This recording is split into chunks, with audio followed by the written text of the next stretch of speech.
আমি আপনাদের কাছে ওয়াদা করে যাচ্ছি, আমি বেশি কিছু অন্য কোনো ক্যান্ডিডেটের কথা বলবো না।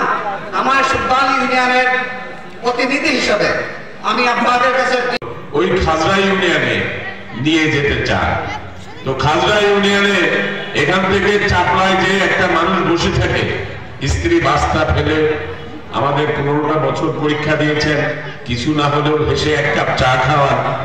এবং ওই উপজেলা পরিষদে তো এই বাংলাদেশের সকল উপজেলা চেয়ারম্যানদের কিন্তু তেমন কোনো সুযোগ সুবিধা নাই, কিন্তু মোস্তাকিম সাহেব অন্তত সাধারণ মানুষের মধ্যে একটা বন্ধন তৈরি করে দেয়।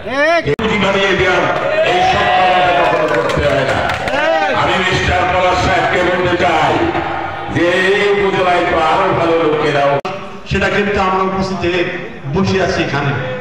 যেহেতু এখানে ভোটের কথা বলার আর কোনো সুযোগ আছে বলে মনে হয় না। আমি একটি জিনিস আপনাদের কাছে প্রশ্ন করতে চাই।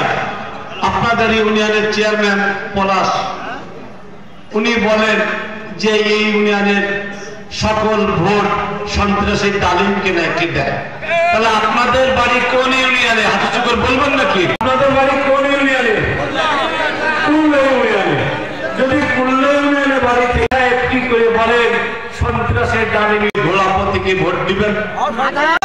আমার পাশে সম্মানিত ইউপি সদস্যবৃন্দরা আছেন, আমার ভাই বন্ধুরা, সবাই সাথে আমার আন্তরিক। তাহলে 11টি মেম্বার, 3 জন মহিলা মেম্বার আছেন। সাধারণ মানুষের ঢল দেখতে পাচ্ছেন দর্শক।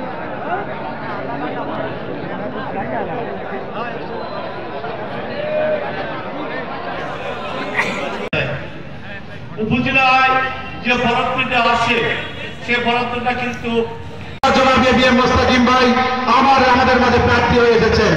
আমি তার বিজয় ছিনিয়ে আনতে আমরা চাই না